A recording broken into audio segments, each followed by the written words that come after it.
Senhoras e senhores, confiram a campanha de financiamento coletivo do canal e considerem contribuir para mantê-lo vivo, caso possam e queiram, é claro.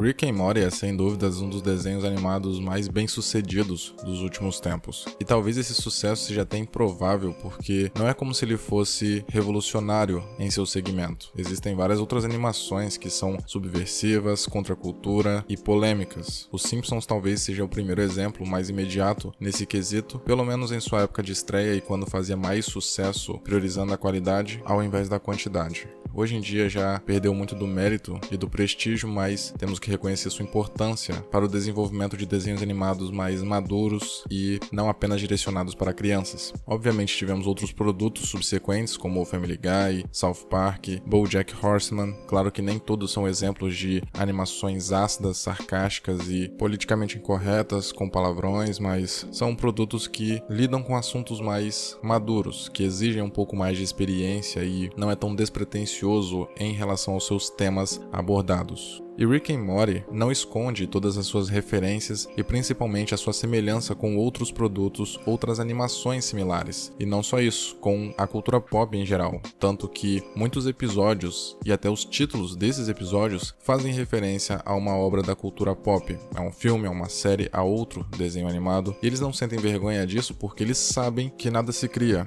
tudo se copia. Porém, mais do que isso, os criadores entendem que essas foram suas fontes de inspiração e a maneira como eles trabalham e desenvolvem um determinado episódio é totalmente ou parcialmente inspirado em vários ou em uma única obra, como por exemplo, o Parque da Anatomia é uma alusão clara ao Parque dos Dinossauros. O episódio onde o Rick e o Morty vão para o sonho do professor de matemática do Morty e vão adentrando em camadas de sonhos até chegar em uma onde existe uma criatura que atormenta as pessoas naquele lugar, você associa imediatamente, primeiro ao filme A Origem do Christopher Nolan e depois ao Freddy Krueger da saga A Hora do Pesadelo. E esse é só o exemplo mais escrachado da série, porque, como era muito óbvio, os próprios criadores da animação fizeram questão de usar a metalinguagem para se eximir de certa culpa, mas não da responsabilidade. Afinal, eles estão deixando claro que foi inspirado e, obviamente, para evitar críticas imediatas, afirmando que os roteiristas não têm imaginação ou criatividade. A ideia é justamente usar artifícios e conceitos já estabelecidos na mídia para poder contar uma história diferente, contra-intuitiva ou controversa, mas muitas vezes sem sentido.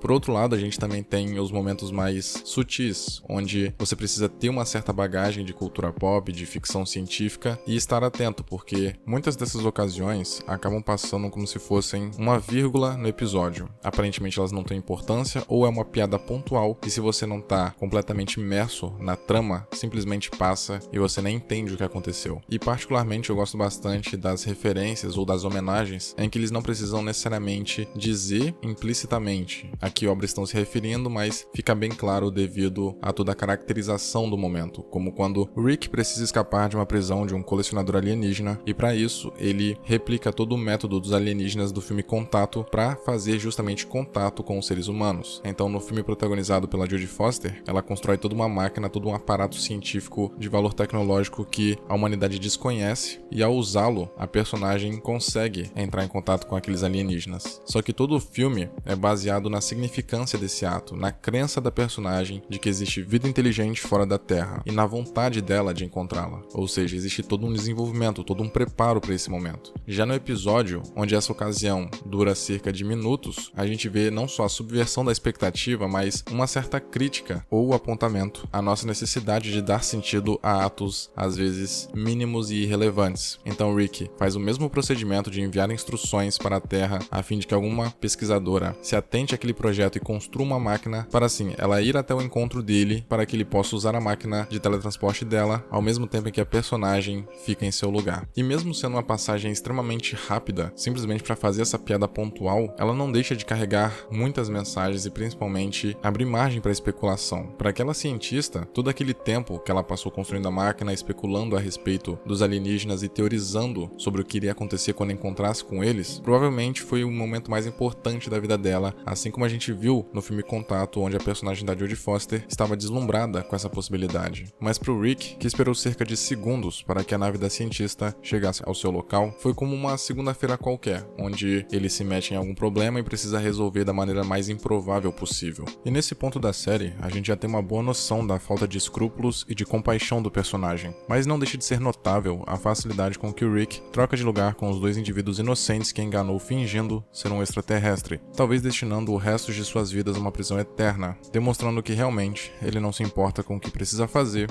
desde que se beneficie com isso. E vale mencionar que esse momento é uma das várias memórias que o Rick apaga da cabeça do Morty, o que nos remete à ideia de que nós, seres humanos, não suportamos a verdade. E é engraçado porque o Morty é justamente o personagem que coloca a trama no chão, que faz os espectadores se sentirem representados na tela. Isso porque, se a gente só acompanhasse o Rick, toda a trama, basicamente toda a série animada, iria ficar sem pé e nem cabeça, mais do que já é. O Rick é o personagem que apela pro sem sentido, pro nonsense, mas porque pra ele, nada faz sentido. Devido à sua percepção aguçada e singular dos mecanismos que regem o cosmos, ele compreende de forma factual a nossa insignificância perante ao universo e o quão patéticos nós somos por nos acharmos especiais, mesmo que insistemos em tradições e costumes medíocres, como constituir uma família, preservar o casamento e ir à escola.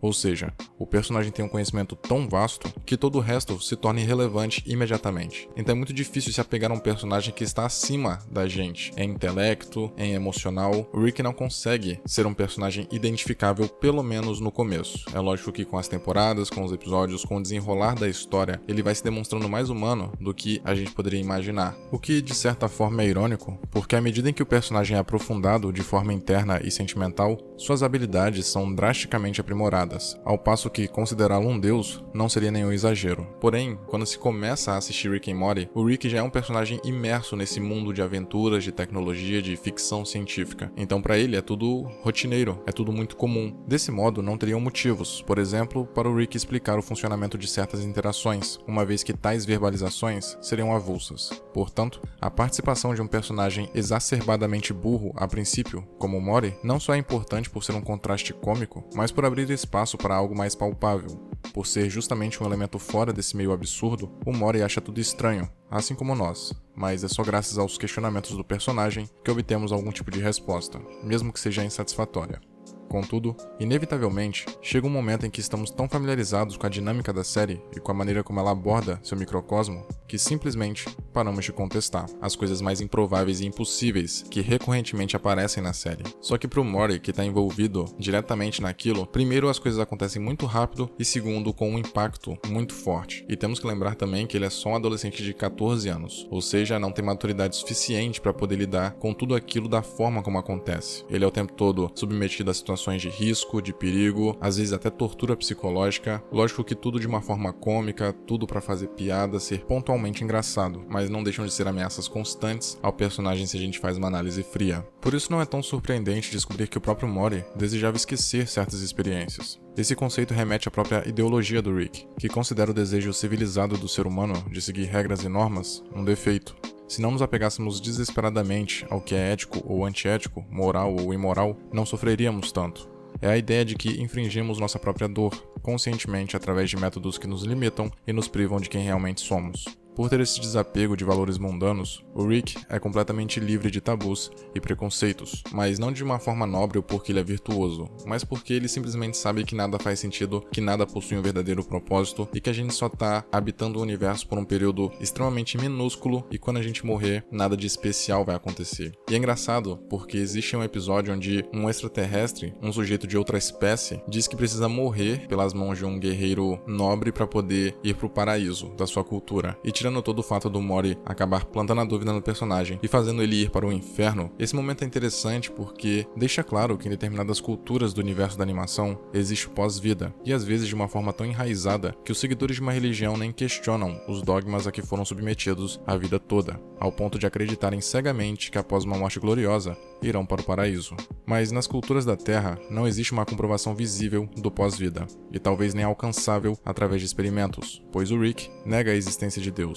E é importante ressaltar isso, pois o personagem não consegue provar que Deus não existe, presumindo que este seja um de seus objetivos. Porém, em várias ocasiões, o Rick se revolta contra ele ou até mesmo implora pela sua ajuda.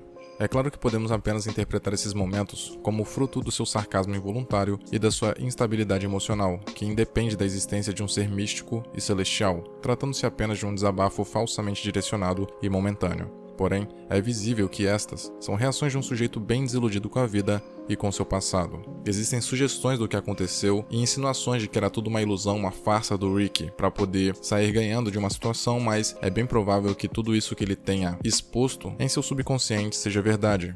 E com isso, é possível concluir que, por mais que o Rick seja um indivíduo indiferente ao que acontece ao seu redor, devido ao seu vasto conhecimento e experiências que lhe permitiram se desapegar de fatores inerentemente relevantes, ele ainda se sente ressentido por enxergar que a vida não possui sentido. É como se ele estivesse constantemente frustrado e inconformado com isso, mas tivesse a consciência de que é impotente perante este fato, de que não pode fazer nada a respeito. E Rick and Morty abusa bastante desse conceito de que nada tem propósito e que esse desespero ridículo do ser humano de buscar respostas acaba nos fazendo tomar decisões estúpidas, como chamar a atenção para esquecermos que a existência é dor, assim como o Sr. Mystics faz. O medo do desconhecido, de não entender o que vem a seguir, nos induz a criar correlações que, na verdade, nunca existiram. Isso fica bem explícito no episódio em que uma cabeça gigante paira sobre a Terra e, eventualmente, determinadas pessoas começam a venerar essa cabeça por associá-la a uma entidade divina, quando, na verdade, esse ser era apenas um alienígena recrutando planetas para participarem à força de um reality show musical. E essa crítica ao ser humano ela começa desde o começo, desde a premissa do desenho, porque quando Rick and Morty começou, basicamente, em sua primeira temporada inteira, não existia um grande plano para a série, pelo menos nada que tinha sido estabelecido na narrativa. Talvez os criadores já pensassem em uma grande trama a longo prazo, mas a sensação que predomina é que a proposta é apresentar aventuras subversivas, satirizando a cultura pop e parodiando conceitos e arquétipos batidos ou recorrentes da ficção científica, de maneira despretensiosa.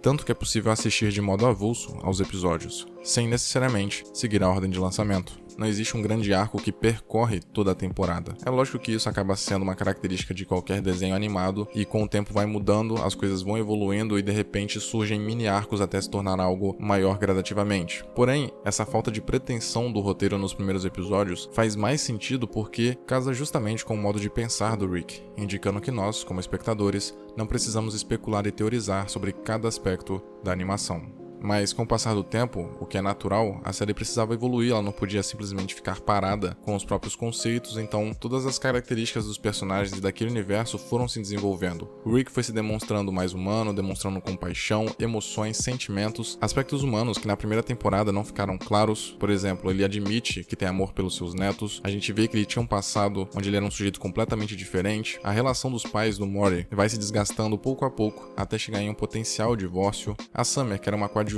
quase esquecida, começou a ser explorada gradativamente com o passar dos episódios, então é uma série que evoluiu, que soube evoluir e como resultado, expandiu sua mitologia, que desencadeou a saga do Evil Morty e o conceito de uma cidadela dos Ricks, e aproveitou conteúdos que normalmente poderiam ser ignorados em episódios subsequentes, devido às características naturais de uma animação despreocupada com os parâmetros da realidade, como quando o Rick transformou sua dimensão em um lugar habitado por monstros similares em aparência aos dos vistos nos filmes do David Cronenberg, mas ao invés dos roteiristas prosseguirem com uma solução mirabolante e instantânea, decidiram optar pelo caminho mais difícil, porém mais impressionante, vista a capacidade de a cada nova etapa surpreender a audiência. Pois vemos o Rick tentando resolver seu erro, embora não demonstrasse estar tão interessado nisso. Em seguida, ele piora bastante a situação, e só nos últimos instantes, quando tudo parecia perdido, ele consegue normalizar o universo. Mas só para os espectadores, já que num primeiro momento, pensamos que o Rick realmente curou as pessoas. Porém, ele apenas mudou para uma realidade onde sua contraparte havia acabado de morrer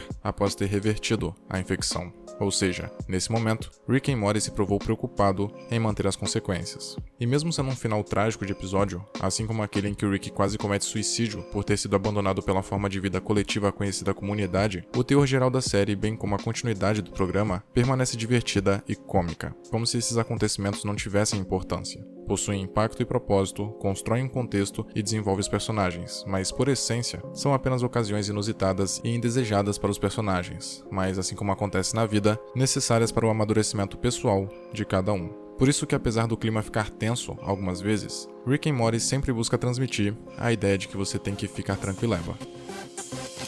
Oh yeah! Tem que fica tranquilo, é bar. Fica tranquilo, é bar.